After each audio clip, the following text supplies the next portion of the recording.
Good afternoon, everyone, and welcome to this lovely live stream on the 19th of May. I'm up working on your left side, and we've got Mod Bazinga Bakinga Z. Z. Bakinga Z on the right. Yeah. I'll keep struggling with your name. Hi, everyone. Yeah, that's great. Welcome to the live stream. We're going to talk a lot about art. We've got another 4 mods lined up as well, but we'll introduce them when we get along. And furthermore, if we're lucky, we might also get another cat appearance. So definitely stay tuned for that. We heard the cat in the background a couple of times already. He knocked over a webcam, so it should be a lot of fun if we get there. But before we jump into the art and the concept, the environment, the character animation, so we're going to go over the whole range, in a particular kind of focusing on archaeology. We've got our a quick information section. So just like last week, we still have the Twitch Prime promotion going on. So grab your 14 days of free membership now if you can, and also use that sub somewhere else. Furthermore, a lot of you have filled in the 3rd archaeology engagement survey. We really appreciate that. That helps us a lot. Helps us make future content better, and also the communication around that. So that's generally much appreciated. And then last but not least, about half an hour ago, we announced the 3rd wave of mobile iOS limited beta invite, or closed beta invites, my fault. And that's going live tomorrow at 5 p.m. BST, which is exactly at this time, but then tomorrow. So stay tuned for that as well. Without further ado, I would say let's start talking about art. And we can kind of start with this image that we've got in here, because this is... Did you draw this one, Mod Bazinga? Bakinga Z. Yeah. Do you want me to give you another nickname, because this is going to go horribly for me, I think. Well, it has been quite a while since I wanted to change it for quite a long time. So call me just Modback. Okay, so that's fine. Modback. We'll go for Modback. Okay, thank you for helping me out. Yeah, so they want you to call you Mod Sheldon, but that's not going to work. We're going to go for Modback. You don't even, you have a few traits of Sheldon, I guess. But yeah, so the piece that we see right now on stream. Yeah, so yeah, just because I want to present the pre-production phase in a chronological way. So basically, this one was one of the first things that I designed for the skill. So we still we didn't have many informations about the skill in this moment, but we wanted to give a very generic idea of what the skill was about, and it was useful for the green light at first, okay, because the skill was in discussion in the company. So yeah, first of all, in the next one, there's just a refined piece. Yeah, and so nothing is described very precisely, but it has some elements that were required by the designers. It looks more like a quarry than a dig site, but it's just because I wanted to keep the verticality in the environment, and yeah. So what do these images that we just saw kind of get used to? Is that kind of to form like an impression of what it could be, like add like an image to the talks that happened at the company at that time, or? Yeah, exactly. It was all about discussing the skill internally. So it has, for example, the owner of the dig site in the left that looks like John Hammond from Jurassic Park, but yeah, because I didn't have elements to work with, but it was enough to talk about. So yeah, that's it. And in the next one, this was about how we wanted to create the thumbs. So the different layers that the thumbs are built with, and how you go into the depth of the thumbs. And but still, yeah, the lore wasn't involved in this stage. And then after that, we had the first ingredients to work with. Like, for example, this one was the first sketch for the Caradat. Yeah, the Excite. And yeah, it looks very similar to the final one. So what kind of things that you already know at this stage in like pre-production that you've already incorporated in this image then? What kind of things should we look for? Yeah, so for example, we had some shape language and some architectures that were already built in the past, so we could work with them and give the dig site a unique flavor. So yeah, for example, this one was in the middle of the desert. There's a Stormguard, completely different. It's like up in the air. So and yeah, the designers were still discussing which ones were required in this phase. So okay, yeah. So this was to describe the entrance of the tomb compared to the dig site, the upper level. Yeah, you see immediately the Zarosian colors. So yeah, we tried to keep the color palettes very, very different from between the different dig sites. Oh wow. Yeah, these are some examples of how we wanted to dress up the characters. And yeah, or the outfits of the players when they get the skill. Well, I just find so fascinating though, because this is kind of the point where there hasn't been a lot of development on the skill yet, and then already I think it can be quite challenging to put all these ideas and these thoughts already on paper and make that into like a concept as a concept artist. Is that kind of the most difficult part of your job as well? Yeah, but it's the most exciting part also, because many ideas can come from you. And it's not just that you have to deliver like a solution based on the ingredients that are provided. And so yeah, sometimes you come up with really cool ideas, and the designers are in love with them, and so they are made into the final product. So. This was the first iteration of the relic. The monolith. Yeah, exactly, the monolith. The monolith. Yeah. And yeah, we tried different shapes. Overall, it was all about. So, for example, the next one is the final one. Changed a lot the shape, but just because it was all about the purpose and how it would come out from the main dig site. So. Oh wow! I mean, just like, is there then like a lot of feedback from who did you get the feedback where it went from the first concept to the last feedback? Is that kind of everyone in the company, or is that like a specific person in the company, or how does that process work to refine those concepts, kind of? Well, at first there were. What's called? I don't know the mod names. I don't remember the mod name. What's the job title? Or describe them, and I'll try and get some mod names. Yeah, they were the designers. Okay, so Mod Ryan, Mod Timbo, Mod Iago. Yeah, exactly. Those, okay. Yeah. And but at first, they were. So we were very excited about the skill because it was involving the lore a lot, and so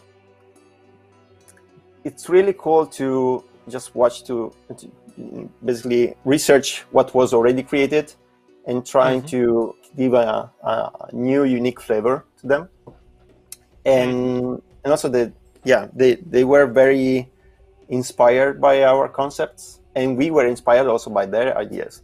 So we tried to create at first. Okay, we tried the most crazy and epic sceneries, and yeah, but overall many things were created till the end of the project. So that was cool.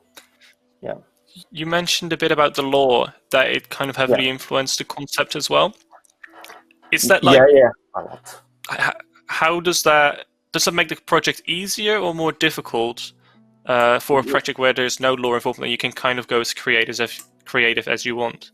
Well, it's more difficult because sometimes you come up with some ideas and they are in contrast with what the lore says. And fortunately, we have Mod Neil, a colleague concept artist that knows a lot about the lore. So whenever we struggle a little bit with the lore, we just ask him, and he knew everything. So that was very, very useful. Okay. Yeah, Shall we take a look at a few more? Yeah. Yeah, these were some early ideas about another dig site that unfortunately wasn't created at the end, but it was super cool, and it was all about these kind of constructs that are preserving these memories, and they are like the guardians in Breath of the Wild in some ways. So ancient constructs that are basically they are in this environment with giant bubbles, time bubbles, basically. And yeah, it was really, really cool. But unfortunately, it didn't make it at the end. Okay. Yeah. So I imagine this is also part of that same group, or the same dig site that you were working on. There are many images. So if you go on, I think the next one. Okay, yeah, this was an example about the proximity triggers for the agility spots. So we wanted something just to not, because it was all about discovery and exploration. We didn't want to show off too much the spots, so you have to look for them, and so we wanted something that will be being triggered when you reach them.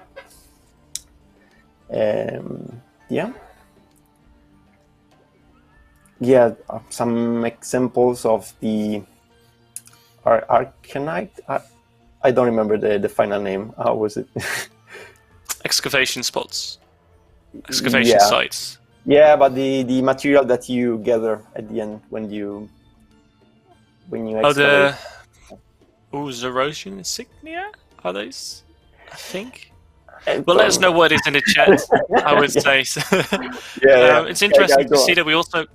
I think it's also interesting to see here that we experimented with like what could the excavation spots look if they were like 2x1 squares or something, which I think is quite cool actually.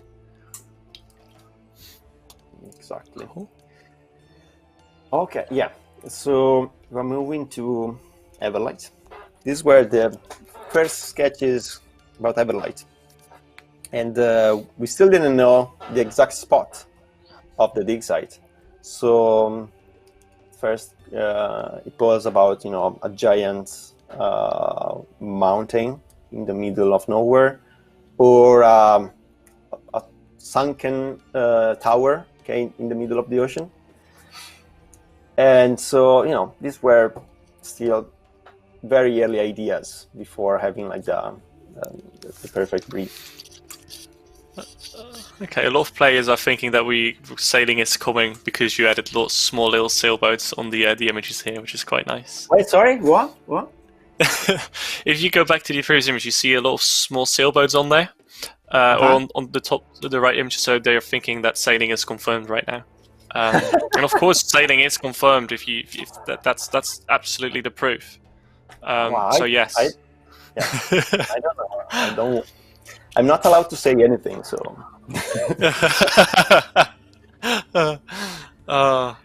What do we have on this one? I know you've got a lot, and we've also got a lot more artists to come on, so I think we probably want to wrap it up a little bit. Exactly. Yeah, this was just an example of how to keep the bucolic look with a really cool sky. And was an example of the interior where the puzzle is. Spoilers.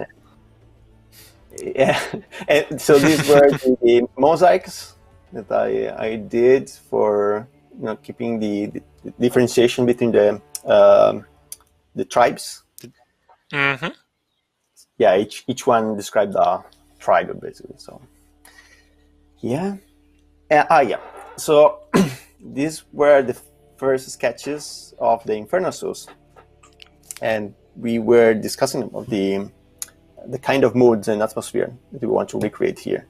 So in the top one, there's this kind of contrast between hot and cold, and the bottom one is more like a really infernal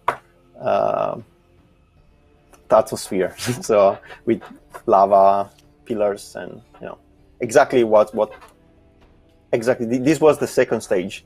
So and this was the a mood shot that basically it's very similar to what we have at the end. And so this is a skybox. Oh wow!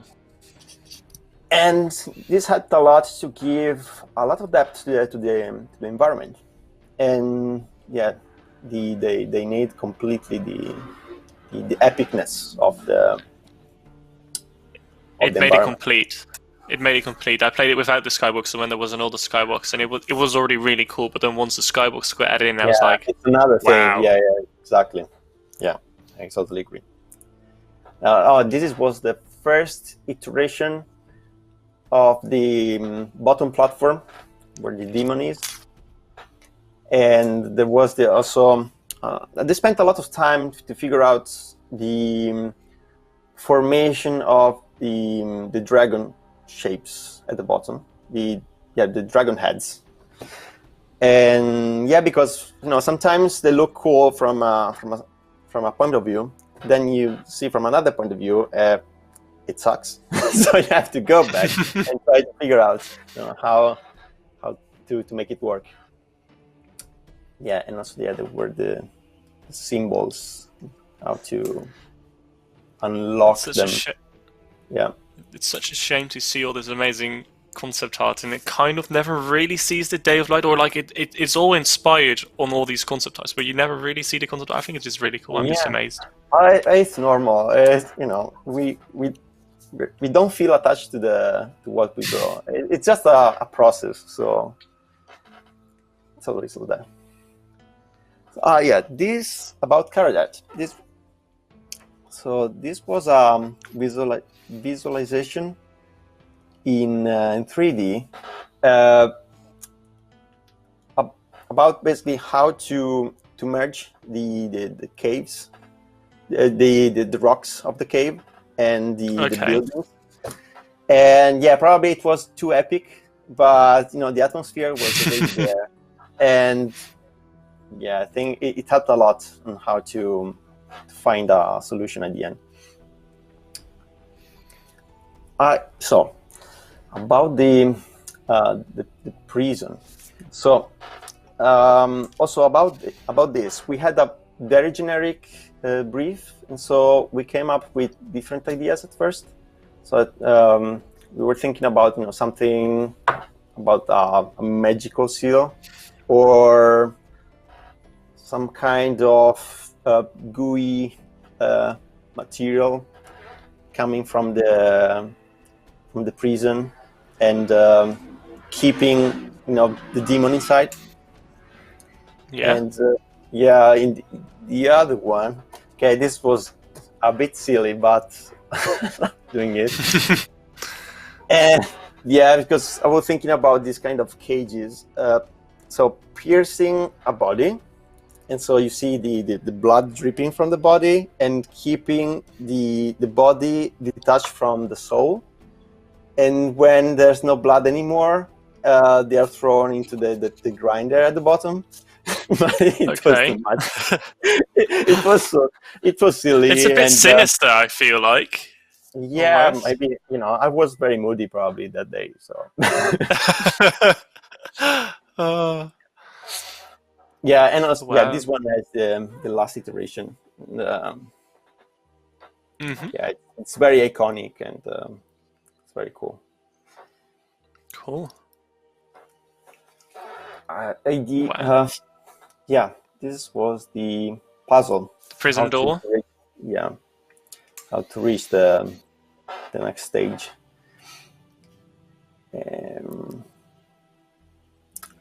The Warforge. So these were the first sketches, describing the overall mood and how to keep like this kind of spikes and all this metal. How do you call that? Blended, well blended with the environment. And just the lighting on all these images just give it such a different mood as well. I'm just amazed by that. Yeah, we try to keep them very, very different from each other. I think we succeeded quite well with that. Yeah. This was the description on how to insert like different natural elements, like the water and the bioluminescent mushrooms inside the environment, and also using the mushrooms to guide a little bit the player. Mm-hmm. The artwork of the arena, and also on the top left you see the Bandos throne. In the next one, probably there's the description on how the player could interact with the environment and how there's the progress, okay, for the player. So yeah, we were hinting, okay, the game designers. Is this one drawn? Is this one drawn by hand, or is this actually already modeled in game? These are super rough blockouts. Super rough sketches. Okay, yeah, just curious. They're just in 3D, but very rough. We don't care about it, because it doesn't have to be usable.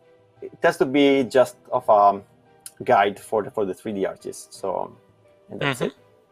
Yeah, this is a really cool piece with the giant Bandos throne.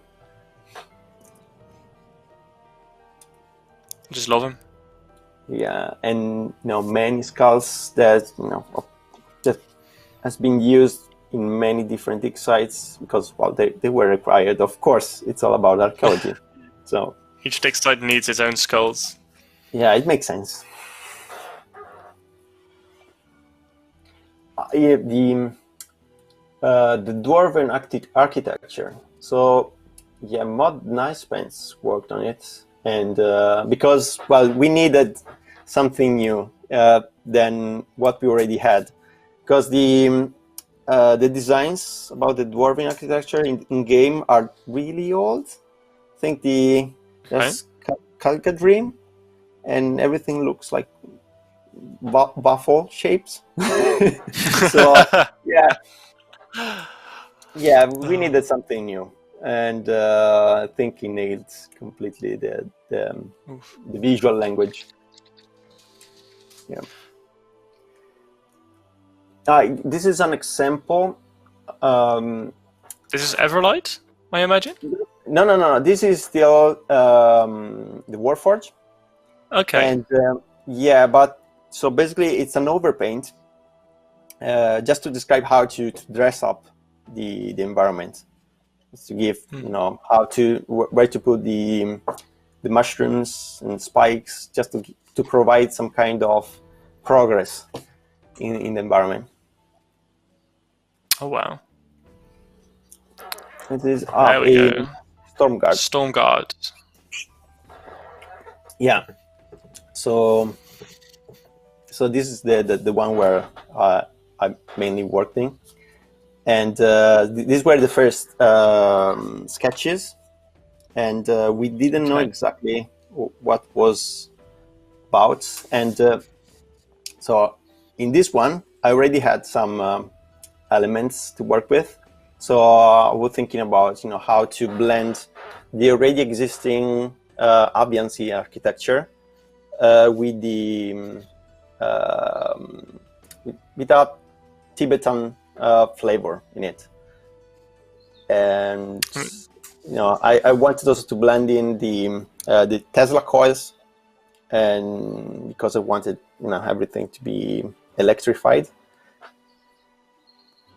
And yeah, these are some rough sketches just to describe how I wanted to split the different islands from the central core. And probably these are some. So the insect farm didn't make it at the end, but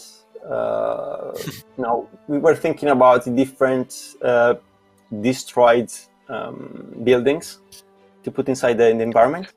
Okay. And yeah, it was, this was my favorite. Well, of course, I chose to work in this in this big site, but yeah, I had a lot of fun. And also, I just wanted to destroy everything in the environment in different ways. And here it was an example of how to destroy the islands, and but keeping also some kind of path inside the environment. You can traverse it, that's nice. Yeah. How many of the concept generally do make it into game? If you draw, is it like 20-ish%, or what percentage are you looking? It depends on the amount. So it depends on how detailed is the brief. Because if the brief is very, very detailed, probably at the second iteration it's already the final one. But if it's very generic at first, so basically it tells that we have to go on different iterations. So it's normal to do so, and they are just for discussion. The concept. And these ones are for production purposes. So these are exactly what they are. And what materials it's made of and all those things. Yeah, exactly. Yeah. So this is a example of the Stormguard, and of course, it needed the when it's completely built and when it's destroyed, it needed both examples. Some spots that didn't make it at the end, but required. Nonetheless, it's still cool concept art. Thanks. Yeah, but it's normal. They are part of the request at first, but it depends on during the production they filter everything. So, and this is the Golem Fist that fortunately made it at the end.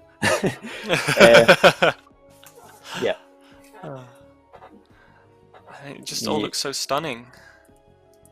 Yeah, I think there's a video example at the end. Let's see. The wingsuit. So at first there were many stages for the wingsuits. Well, there still are, I think. There are 2 or 3 versions. Yeah. So at first, I just wanted to create something extremely rough that you find, and then you upgrade the more you go on. But overall, the final one is very similar. So some portals because they were needed. Yeah. Everyone needs portals. Yeah, an example of the first landing. And this was an overpaint on how to give an epic look to the overall scene. And I think the atmosphere was kept at the end, so it's great. And so these were some ideas. So they asked us, to come up with some ideas for the title. And The logo and everything, yeah. Yeah, exactly. So we tried, different approaches. Some more. Yeah, exactly. Yeah, different ones.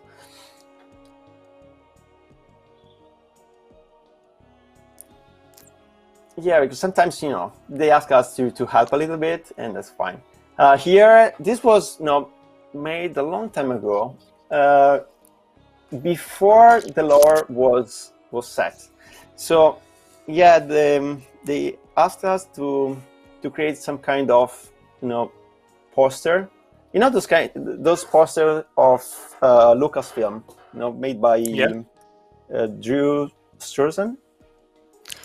I mean, yeah. Are you referencing to? Yeah. Oh wow! Yeah, exactly. I wanted to recreate that kind of style, and I had a lot of fun. I mean, it looks really cool. I'm not gonna lie about that one. Thanks. Oh. Yeah, and I think that's it. Yeah, I'm sorry. There were many images, and we had to. I think all of the players enjoyed them. Yeah, I mean, we went through them quickly. I mean, I didn't know we had this many images, and these are not even all of them, but we could have easily filled the whole live stream on them, I feel like. Yeah. Yeah. Like, if we were to get like a couple of devs on, we could literally just pinpoint each of the images and talk about elements and why we've changed them and all that stuff. A lot of people are saying you're very talented.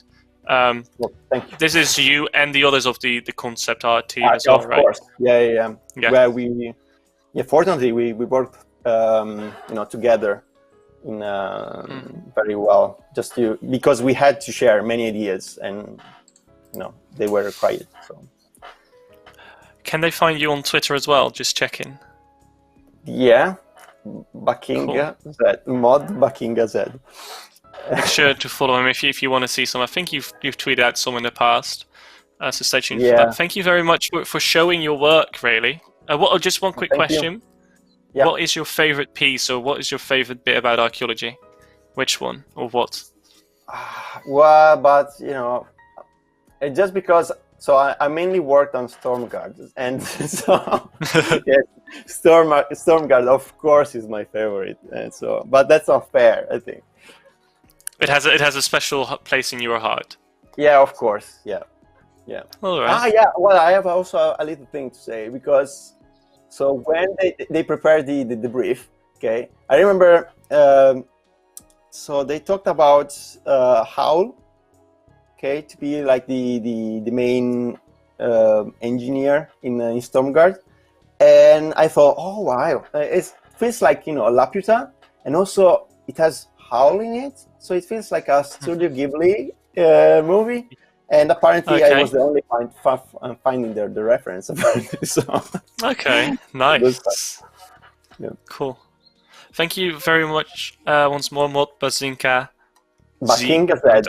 Bakinga Z, mod back. I gave up. I mean, it's so difficult. I keep struggling with it each time we stream. It's fine. Yeah.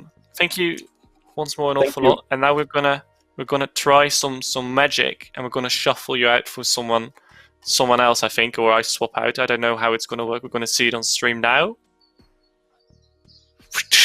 There we go. Bam. That we worked. Suddenly got Mod Black Witch with us. Welcome. Hello. There we go. So, and you are an environment artist. Yes. And you're going to tell us a bit about how the environments got created for archaeology and the things you do as an environment artist, I believe. Yeah, I collected a few images of several of the different dig sites of like blockouts, and then compared them to what they look like in the end, just to kind of show the progress. But I've personally mostly worked on asset creation and texturing for archaeology, so I also have like a few images at the end to break down how we actually tackle different environment assets, because there were a whole lot made for archaeology. I imagine so.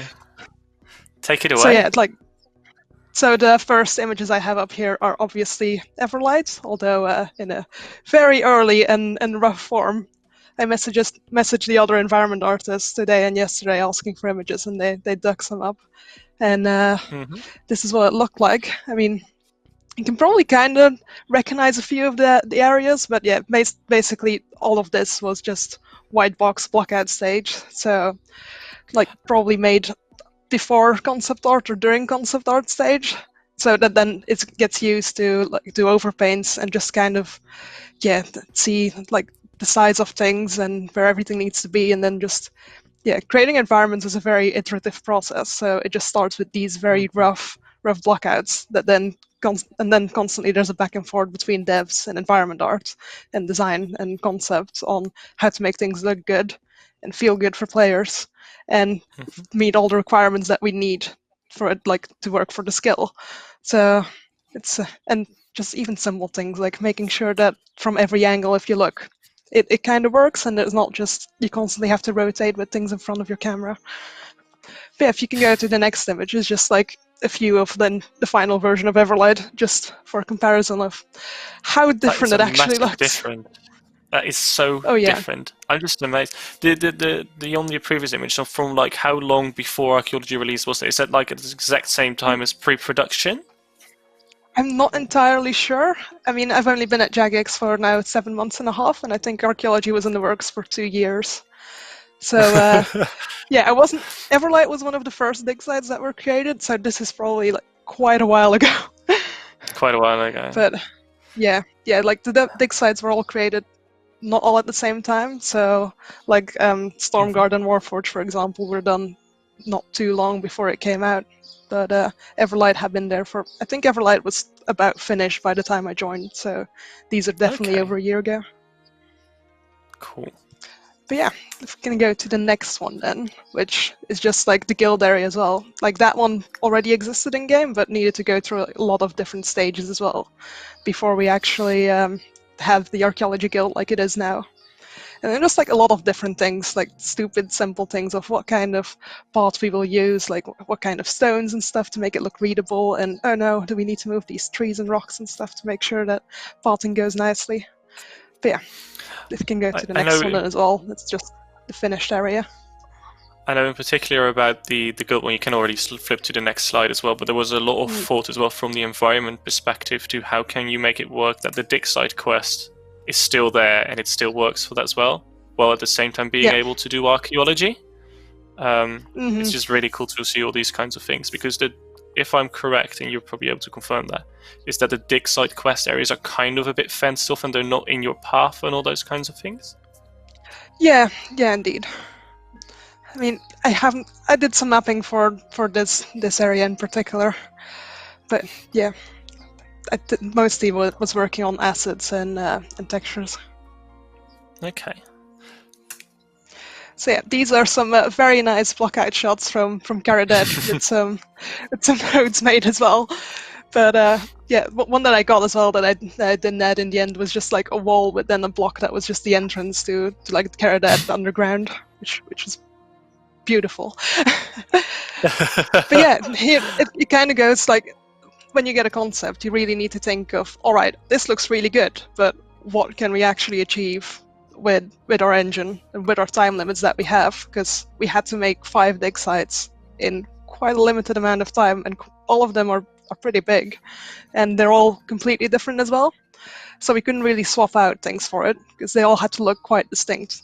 So this is quite a nice example of like when the blockout's already in a bit further progress, and then there's some, the bottom 2 are overpaints done by concept art then, which then helps later on as well of being like, all right, this is the shape that we're going for, and like the area that we have, what can we actually add to make it look good, and like with lights and just different assets and stuff. So there's constantly a back and forth between concept and environment. We don't get the concept just in the beginning for environment, and that's the ones that we're gonna go with. A lot changes along the way. Things get cut if we don't have time, or then things get added because we like gameplay needs it. But yeah, here's some more Caradet final images. I'm actually learning more, because I thought it was pretty much concept. It goes then to the environment artist and then the character artist, and they kind of make it. But even I'm learning here that there's so much collaboration between like the environment artist and the concept artist so early on to map all these things out and make it look nice. And then it goes back, and then the concept artists go back on it again. It's just fascinating. Yeah, if we would just take the concept art as the images that we get from concept art, like no matter how beautiful they are, they're not really possible to make. Especially not if we make 5 different dig sites. We could maybe make like one very nice corner that's perfectly like the concept art, but unfortunately, you need a bit more than that. And there's always a balance, right, to what you can achieve, Yeah. what you want to achieve, and it still needs to also be functional at the same time. So yeah. Yeah, indeed.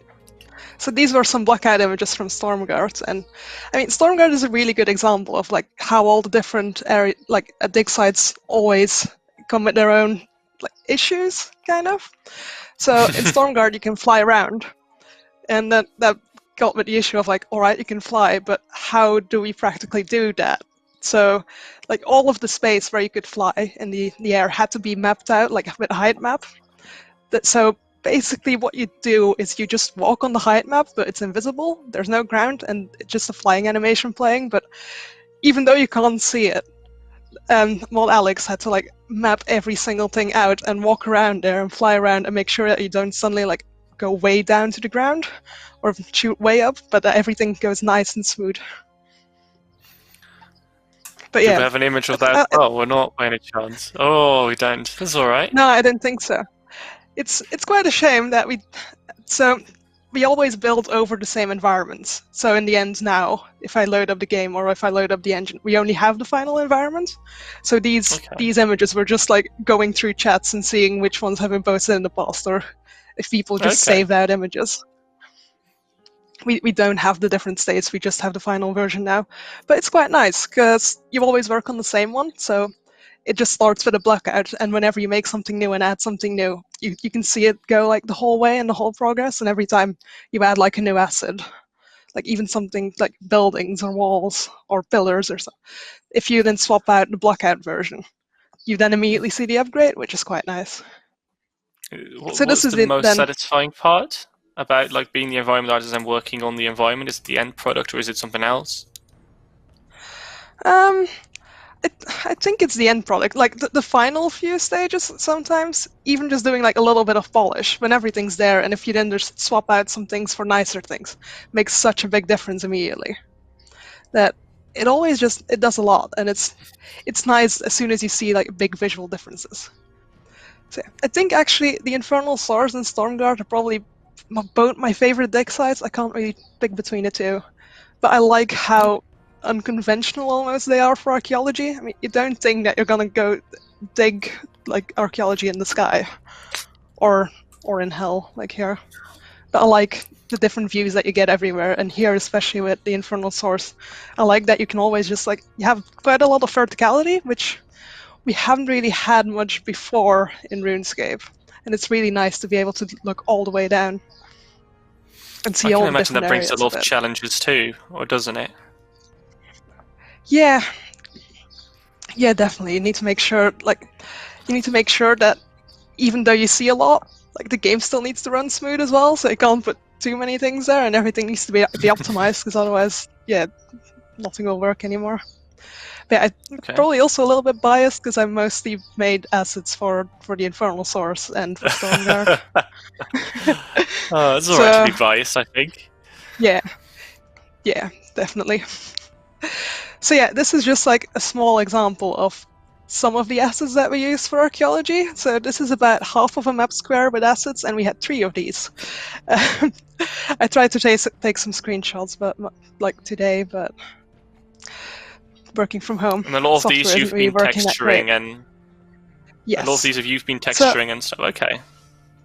Yeah, so a lot of these I've made, or someone else from the environment team made, or were outsourced, and then a lot of them went through another texture pass. Like what you can probably notice as well for archaeology is that the metals are shiny, which is something that we haven't had before, which also meant that every asset that we wanted to use that was metal, but that didn't have it, had to go through another texture pass to be made like to look like it's shiny and match. So I go back one. This is for later. I'm sorry. So I actually made the first environment assets like from scratch that used metalness. And fun fact, that is the rack that is in the Infernal Source, like one of the torture devices.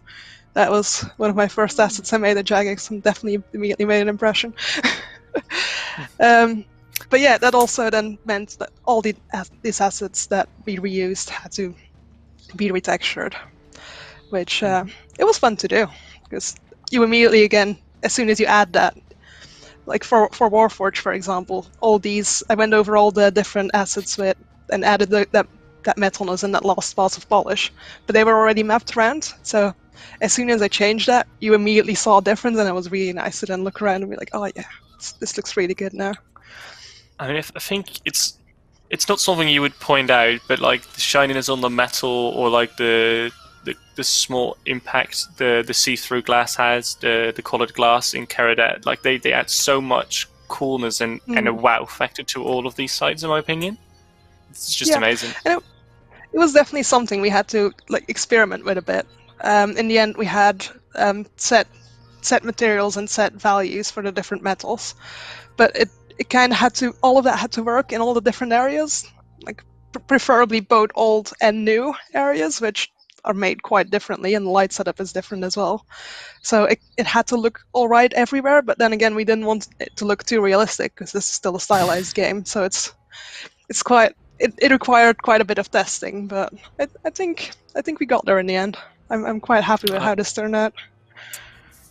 I'm confident All right. it looked great in game. So I got some, like, a breakdown of the Golem Fist, that mod. I'm gonna say back as well, I'm sorry. Concept, which I was very happy that I got to work on that, because at first we weren't sure if we were gonna add it to Stormguard, but after it basically was promised to me for 3 months that I could make it, and I was like, oh no, something else has priority, and in the end I got it. I was very happy. So yeah, I'm gonna talk about this one. Then the next slide is the concept, but that already got showed anyway, but just to compare what it looked like in the end. I want to dissect it really. So you get this as a concept, and then from there you kind of go all the way to the material, and you do everything outside of that. Yeah. Or how does it work? Is there still communication there? Yeah, there still is. Like, yeah, it's, like, even for stupid stuff as well, sometimes you get a concept and you don't always get like all the different angles, so then sometimes you just like walk up to the concept art and like, can you explain to me how exactly this is attached, or how exactly all of this works? Because like, you get a concept, but then you start building in 3D, and it's like, this needs to, it doesn't actually have to be functional, but it definitely needs to look like it's functional, because otherwise people can immediately tell. But yeah, this is basically the first stage that it comes into, which is just a very rough block out that I do in Maya, and I just like put a little player and like character in there just to compare it in size, because this was quite a big asset. But yeah, then that goes into Zbrush, where I broke it up in all different parts and just tried to reuse as much as possible, and I just mirrored some pieces around. So then I sculpt on this. Like, these are all the different parts separate, and then this is the big one together. Like, one thing that you always need to think of, especially with environment as well, is you need to try and reuse as many things as possible. So the cogs on this are actually the same ones that are in the mechanism in Everlight. Because it's like, if you already have them and they're good, it would be stupid and a waste of time to remake them. So we kind of try to reuse as many things as possible if they're up to a good standard. But yeah, there's definitely some things reused between different areas, but most of the time in a way like this, where they're just in a completely different context. But yeah, basically you make a very high detail version of it, which, if you put that in game, might work with one, but definitely not with a lot, because I checked and that was 16 million polygons, which we then moved. So then I make a lower quality, lower poly version, which this one was about 4,000 polygons in total. So then you basically project the details from that high detail mesh onto this one. And then is quite a fun part, probably the part that I enjoy the most, is the texturing. So on the left, you see the version with the metals and materials that we had established. So these are just like plain steel, plain copper and things that you can just drag on it. So then it looks the same amongst, like, with all of the different assets. So we don't actually have to change all of that. So it looks consistent. but then we go in and paint over it to actually make it look nice and handcrafted.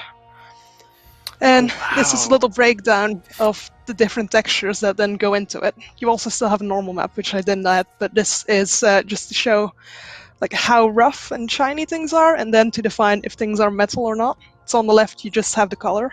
Then the second one, like the whiter things are, the rougher they are, and the darker, the more shiny. And then on the right is straight up to define if things are metal or not, or how metal they are. Okay.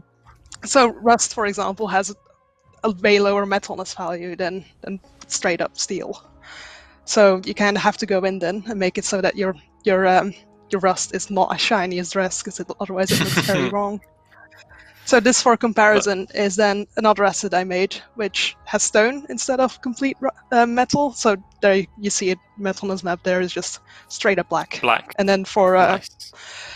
for other materials besides metal, we use a pretty bland roughness, pretty much just straight, not fully white, but almost completely white, so you still have like a little bit of shine on it. Mhm. So yeah, this is just to compare, but on this one everything was just manually painted in.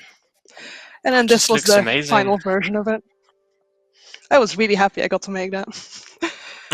But yeah, it was a lot of fun to do, and it was quite a challenge, because we keep trying to up like the benchmark for RuneScape, and I kind of feel like, well, we all kind of feel as a team that we've hit quite a good point with Archaeology, where everyone's pretty happy with how it looks. So it was definitely a challenge to make all those different assets and different style dig sites, while also just trying to hit a new level of quality that we hadn't done before. Mm-hmm. I see a lot of. I think you definitely achieved that the higher quality and what you wanted. A lot of people in chat are very positive about what you've created, and I think rightfully so as well. A lot of people are impressed, and so am I. I've not got to this piece yet, so I'll admire it in game soon, hopefully, when I get there. Hope so as well. Stormguard is really nice. Can I also assume that this is your favorite piece then, out of all the things you created for it? Probably. Like, I would say my second favorite one is I did the texture for the lore naps in Infernal Source, like the big Hydra heads. That was really nice to do as well. But this one I made from start to finish, while the lore nap I just did the texture for it. So I would say this one is probably my favorite. Cool. All right. Thank you very much. To me, it was very clear. Thank you for taking the time as well, Mott Black Witch. Are you also? Can they also find you on Twitter? Just checking. No, I'm not on Twitter. Aww, you're not on Twitter. Okay, Sorry. then we'll have to wait for that. Sorry. We'll sort that out at some point. Thank you very much, and then we're gonna thank you for showing everything about environment art and also the texture mapping and all things. And then we're gonna switch out to another mod now. Just quick. Oh, we were all just switched out. That's sad. Oh, there we go. Hi, Motzel. It's not sad that you're here, but I was gonna ask. Yeah, I said now. I'm sorry, producer. I'll hold my hands in the air for that one. I was going to ask if Mott Black Witch wanted to give a shout out to a brother or something, whatever it was, who was watching. Aww. So if you're watching, hi. Thank you for joining, Motzel. You are a character artist. Yes, I am. You're going to talk to us about characters. So I would kind of give the floor to you. Yeah, so I decided to focus on one particular character that I worked on, which is Movario. As you can see, there's the concept of him here. And basically, Movario, you might know him as the old guy in the bottom left. And then we wanted him to be the old guy in the rest of the image. So the concept went through some iterations after this. Basically, he doesn't have the tattoo in the game. But yeah, basically, this is the kind of concept I would get with a turnaround of the character and like a front and side view for the face, which is usually enough information to work from. And as you can see, there's basically, he's like on top of a human base, so I have to work with these proportions in mind. And I can show you how I started off. So basically, character art, like I guess for all art, even if it is stylized, it has to be informed by realism. So I started off kind of with a block out of his face, like how do the muscles work? It's not really, you don't really see the muscles properly, but like some parts are important because he's an old man. You kind of want to have this it's like fat in there, and for older people, this maybe sounds a bit creepy, but they I don't know, the fat, there's less fat in their face, so you see that bit like really strong. And yeah, I was like, okay, I want him to look like a cool old man. When I saw him, I was like, this guy is awesome, so trying to get that in there. And I can show you one of the first steps. So you start off, like I started off with this, not everyone works the same way, but like if I hit this button, if I do it, like it turns into like a total mess, right? Like this is not the final phase. So the next step basically is I started cleaning it up a bit into this. Oh, So wow, that's a very serious man. He's very angry, you know. I wanted to get the expression in there because he looks quite angry in the concept art. And just kind of getting these areas in there. His mouth does not open the same way a lot of game characters nowadays do. So I sculpted it shut, and yeah, the eyes did need to blink. So like that's kind of stuff you want to keep in mind. And basically after that, I moved on to the next step, which is also blocking out the clothing. Now, as you can see here, it's a bit hard to zoom in. Like, there's a lot going on here in the folds, especially. I'm trying to get those shapes in there, basically. Because this is like a high poly thing, you can see here, this is like 6.5 million, right, for the total sculpt. We want a lot of information in there so that you can project that onto the low poly model. So that's called baking. We want all that information basically because it helps with texturing and all that stuff. The later steps in the process, so you have to keep that in mind. He doesn't have hands, like proper hands right now, or feet. So it's also sad that his face is gone behind the beard now. You can't see his angry expression that much with the beard. yeah, exactly. You sometimes have to exaggerate parts, kind of, to be able to see any of it. But yeah, he's wearing a mat and everything. And then after that, so I got some feedback. We always get feedback, and it's like it was really helpful feedback because compared to the concept, like stuff like his nose, it just wasn't quite there yet. And for example, the way I sculpted his beard, right? There's a lot going on there, and we wanted it to read a bit simpler, or not simpler. It's not the right word, but just cleaner, so you get enough information without showing too much, because it can get noisy. If you keep in mind that the characters from far away, they don't look that big, so you don't want to have all those lines in there. Another point that I changed was I tried to mirror his clothing, because if you look at it, it wasn't symmetrical at first, but if you don't make things symmetrical, you waste a lot of texture space. Like, and because the characters are quite small, you don't always notice it. So that's another decision. Yeah, and from there, this is actually like fairly far in the project, or in the character, like at least in the sculpting step of the character. I moved on to this step, where you can see like, it's basically, like if you check here, the silhouette, right? Right now it's a bit blobby, and you don't really have these kind of parts that make him read really strong as a character. So that's the kind of thing, the kind of cleanup you want to focus on, to have like a really nice silhouette that if you see him from far away, right? Like the idea is like, oh, that's Movario, which it's a bit different, I think, because his robes are also something the players can wear usually. So it doesn't read, like, characters always read differently, but basically you want this to look nice and sharp. This step of the process, and it's like from the back as well. This here is a lot pointier. So those are the kind of things we focus on. And as I mentioned, oh yeah, I also give him new hands, and he's wearing sandals now. And from there, basically, there's some parts, like some things we need to take into account so that the animations work, because we're using animations that are already existing. So he basically needed to work on the exact same animations as his older model. So for that, I had to shorten his top a little bit. So that's basically where the cutoff part is.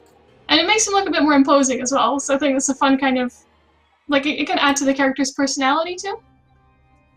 Absolutely. Yeah, and that's it for the sculpt. That's basically this information, like I said, gets baked down onto a lower version, like the one that Mod Blackwood showed. And from there we texture things. So I can show how he looks in game with his little device as well.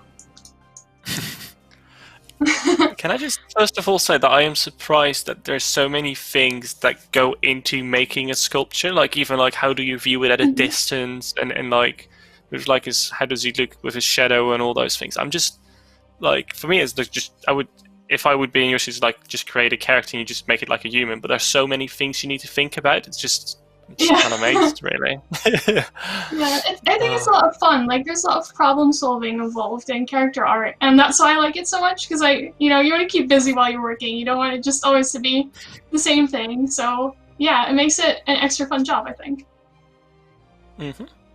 Cool. Yeah. Thank you very much for this like overview.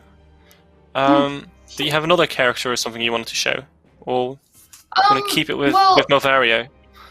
Yeah, I'm going to stick to Movario, but I do want to say that Mod Demo did a lot of really great work on archaeology, and some of his work is going to be shown in a bit, but definitely check him out on Twitter if you want to see more of the assets created for this skill.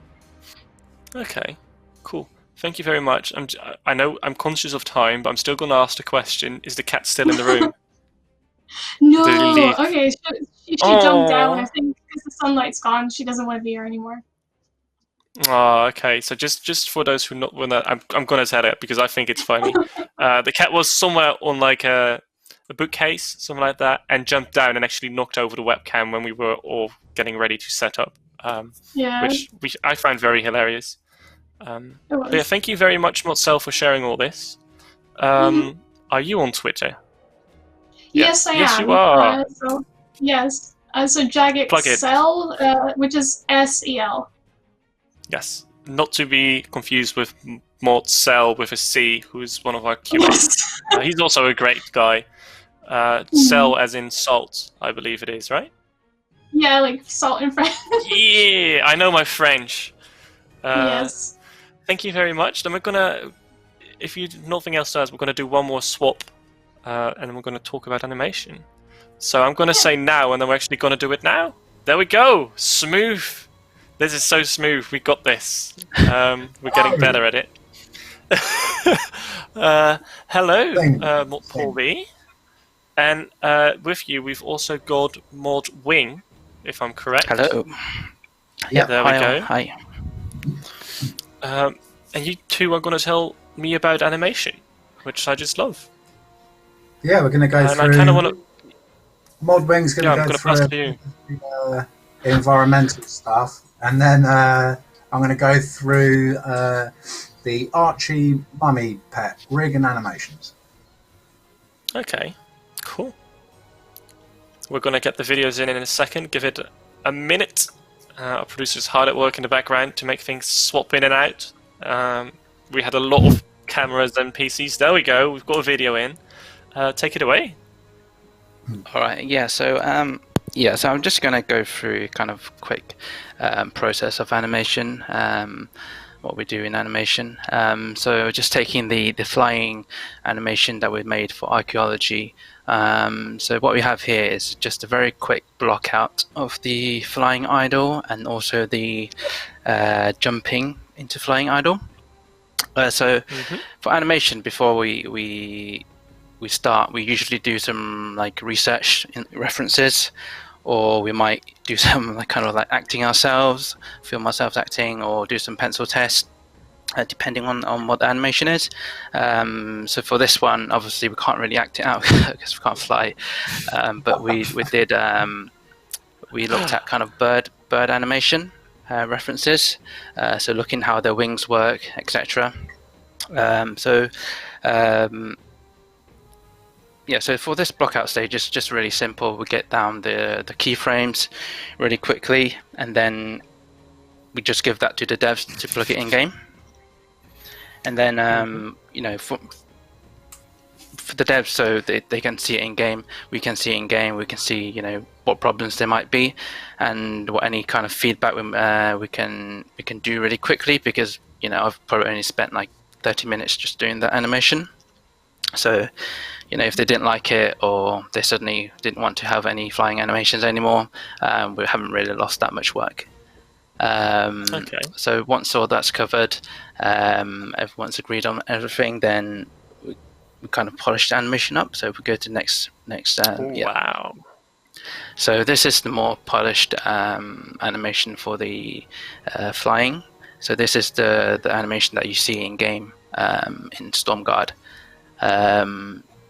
So what that blockout kind of helped us with was that it kind of, when we put it in game, we could see how far the jumping animation would be, how many squares he has to move forward, and from that, we decided to, when he jumps down, we decided to have him kind of do like a loop thing, so that he kind of transitions more smoothly into his kind of flying idle animation. So without that blocking at the beginning, if we just did it straight away, we might have lost a lot of work. But yeah, that's the general kind of very basic process of animation. Out of curiosity, so it goes through the pane right now, and even in the initial thing, is it just like a pane that we use for all our animations that we make, or do we purposely make it go through the pane that it also feels more smooth or something? Sorry, go through the what? Sorry. So it flies through the checkerboard kind of right now. Is that just? Yeah. Is there a reason why it does that? It did that in the blocking stage as well. So yeah, that's kind of like our flaw in our animation program. So that's kind of where the player stands. So obviously, when we put it in game, that flaw is where you stand before. Yeah, so it's kind of that bit where you stand.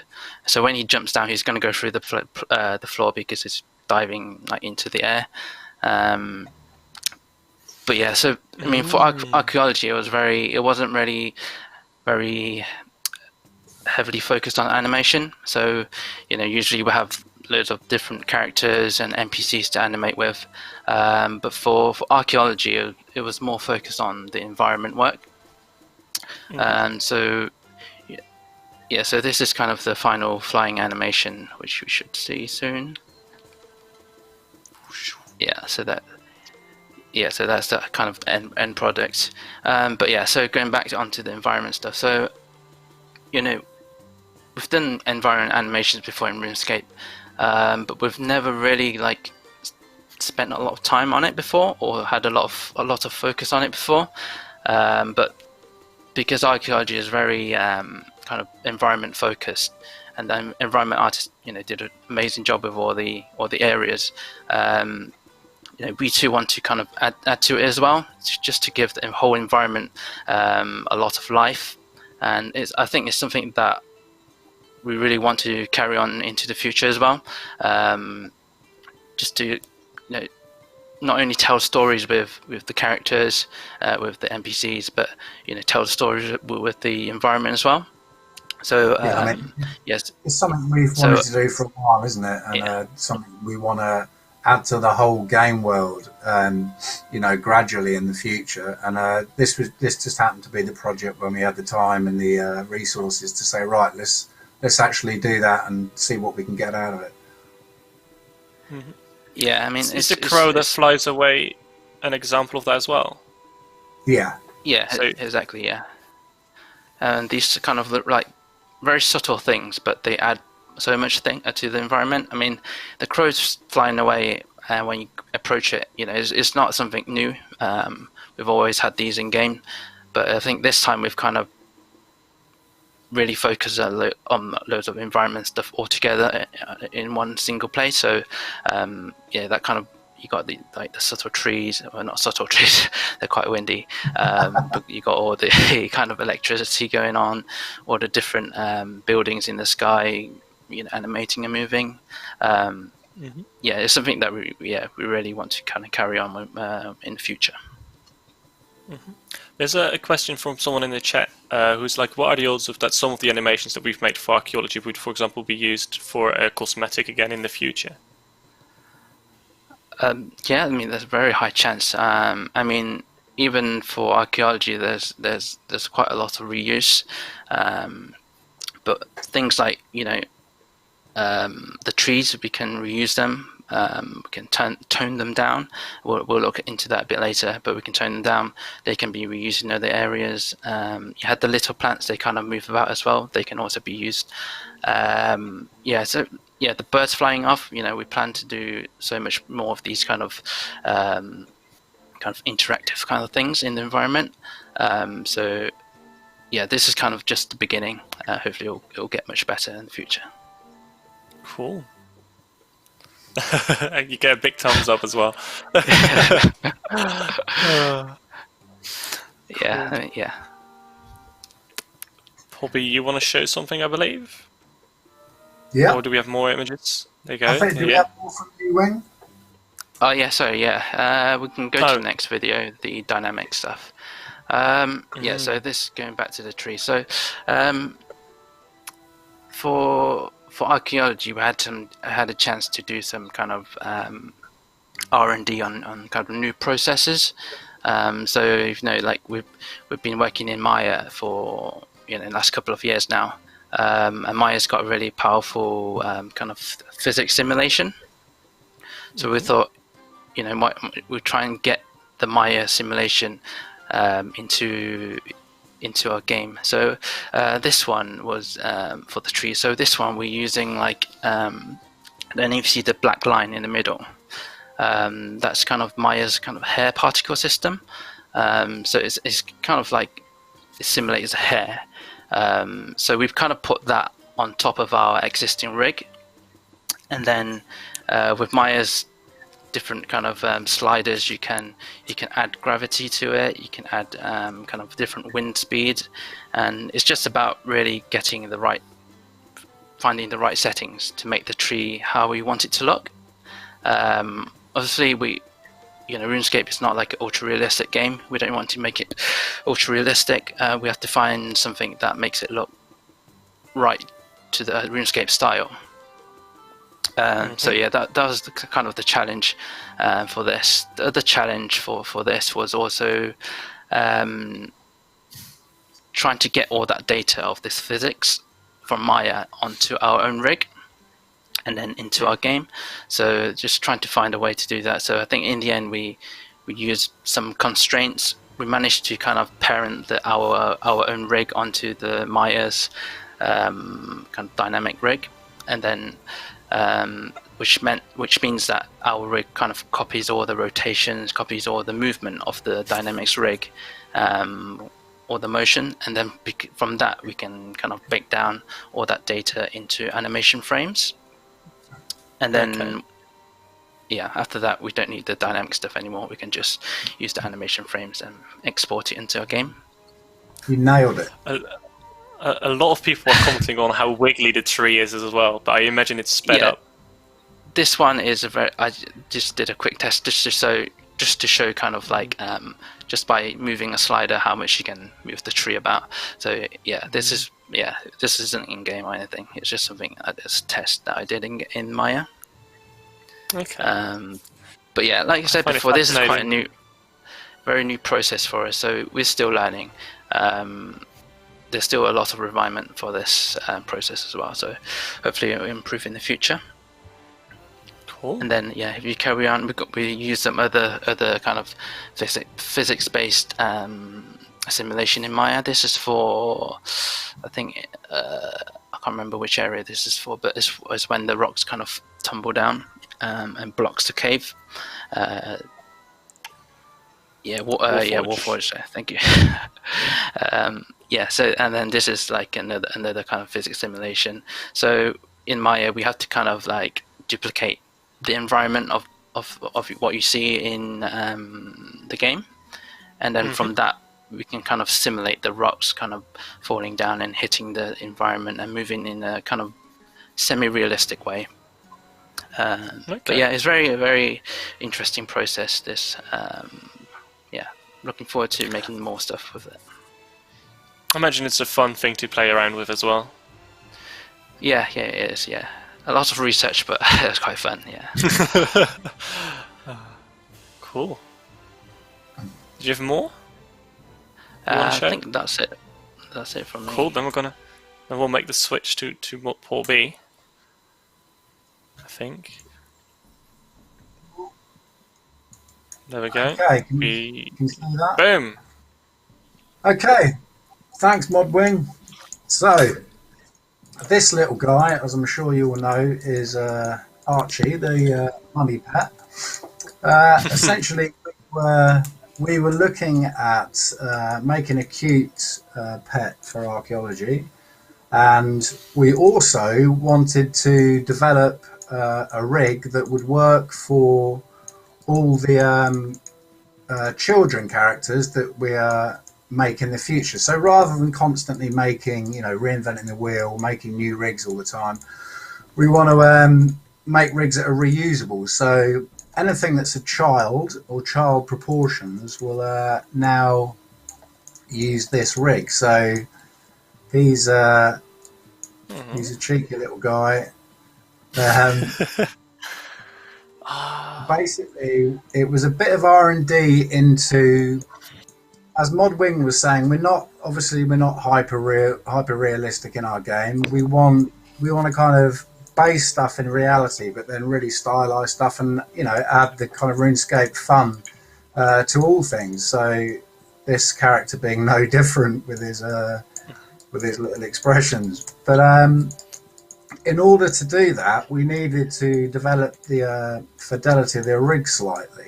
So this rig actually started life as a slightly more simple rig, which you may recognise as Violet from Violet is Blue. So Look at that.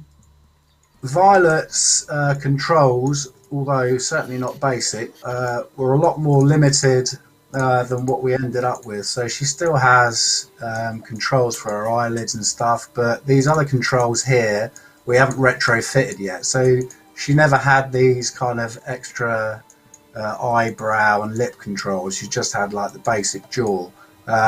Mod Heng did an amazing job getting a lot of emotion out of her without those controls. But basically I did a lot of R&D to get a very basic character here.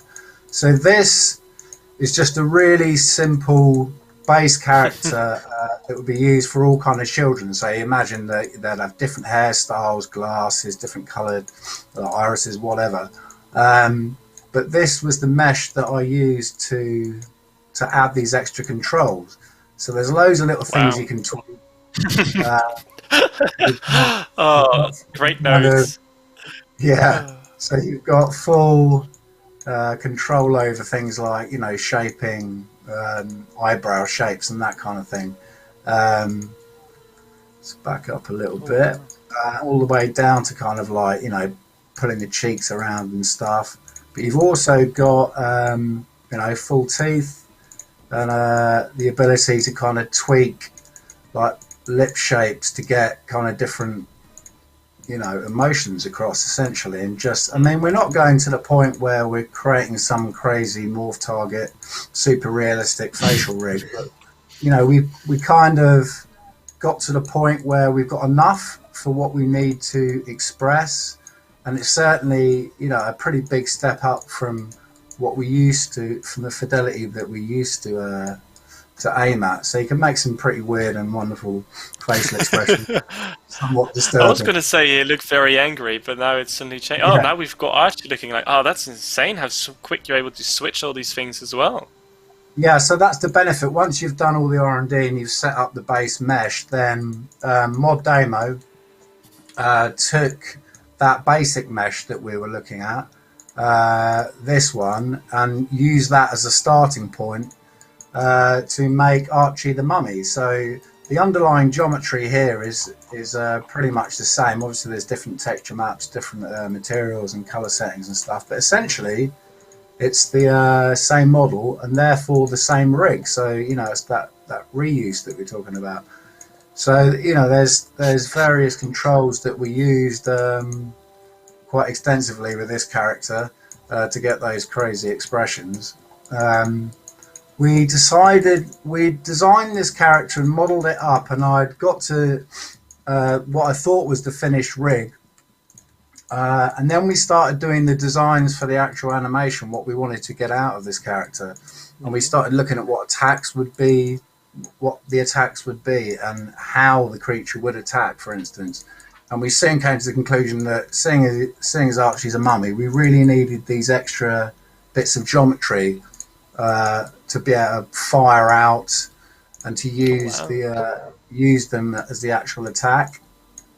So we got all these controls for that. That added quite a lot of complexity to the character. So this guy, even though he's little, he's a pet. So we want to make him really fun and emotive. So he's probably using about half of our limit of controls, but we think it's worth it. We get a lot out of the little guy. So the reception to Archie when it was released was amazing, right? A lot of people love him, even in chat right now. A lot of people love him, and I just seeing you just being able to so quickly make him move things around and all that stuff is just it's just really cool. And then the fact that, like, even to me was a little surprised that it actually started on the rig of like Violet from Violet is Blue. It's just there we go. Wonderful world. Yeah, since we've moved to Mile, because it was basically an opportunity to not only start creating characters and animation sets with higher fidelity, but also to kind of clean our act up a bit, and you can really future-proof what we're making and think about, you know, if we're going to make this creature, let's design this creature so that we can also get a base rig and mesh out of it, so that, you know, we have less work to do essentially in the future, and we get the ability to make more content for you guys without taking all the time we would have to if we did everything from scratch. So we're trying to get more bang for buck essentially. So once that little guy is all rigged up, if I go here to a marmoset scene, so this is a program that allows us to export to our animation sets out to ArtStation. So if anyone hasn't checked out the Jagex ArtStation, I highly suggest you do. It's just been revamped, super shiny, so have a look at that. But this is just the scene playing locally on my computer here. So you can tell now that because we've got the fidelity in that rig, we can start to add really nice kind of subtlety to the expressions, little micro gestures in the eyes and stuff. And start to push a lot more character out of the rigs. And lovely overlap and secondary motion on like things like the bandages and that. And really, with the new rigging system, it's also allowed us to push into a style that I kind of wanted us to move to in previous iterations of the hardware, but we were kind of restrained a bit by the tools we had. And the fidelity of the engine, but these things are all being updated over time, and there's been a big tech push over the last few years, so that's why you're seeing this big jump in quality of assets. So this has kind of allowed us, if I put it in slow-mo here, to add a lot more kind of elasticity and like squash and stretch and smear to these characters, so they're not so rigid, that they have more of an organic feel to them, and we're pushing them beyond the bounds of real anatomy, obviously, but you don't really see it, you just kind of feel it, and it just gives it more fun. We certainly wouldn't do this level of kind of squash and stretch and smearing for more serious characters, perhaps, but you know, for fun guys like this, it's a good opportunity to push that style and push the dynamics a bit more. And it's been absolutely worth it, I think. Like, Archie is really cool. I'm disappointed I don't have him yet in RuneScape, but so far I think it's by far the pet that I want the most. Yeah, I love him. He's so cool. So Mod Demo thank you did the for mod. showing this as well. Let me just show you. Let's just end on a horrible note. Oh, poor Archie. Even in death, over and over as well. Even in death, he's That's entertaining. true. That's absolutely true. So thank you very much.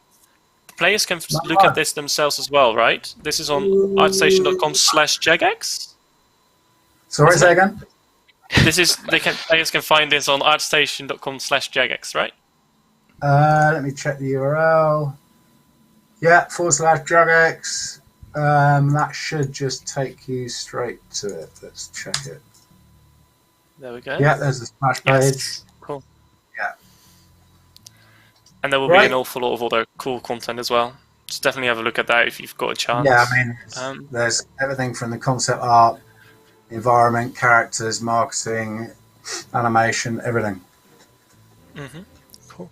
Thank you both, Modwing and Modpobby for sharing this as well, and also like that little behind the scenes techie stuff, what we do with an animation and how we improve that. I think I just find it really cool. I can just see also on your face that you're just enjoying playing those animations in slow motions an awful lot as well, and rightfully so. They're just absolutely great. So yeah, I can only say thank you very much, and thank you for showing, and that applies to all the other mods that have been on as well. I'm gonna go to the outro unless there was something you wanted to add, Modpaul or Modpobby or Modwing. Thank you very much. No, thank you everyone for watching. Yeah. Thank you all for joining. Thank you for the mods who joined. And before I'm going to say goodbye, there were two bits.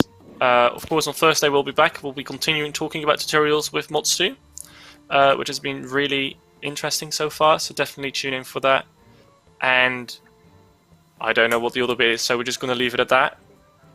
Twitch Prime. I mean, I had something else in mind, but also Twitch Prime. Make sure you get your 14 days of free membership. They're really cool. It's nice. And also make sure you give that sub to someone else. That's really cool. Thank you all for watching, and look after yourselves. Bye-bye. Thank you, everyone.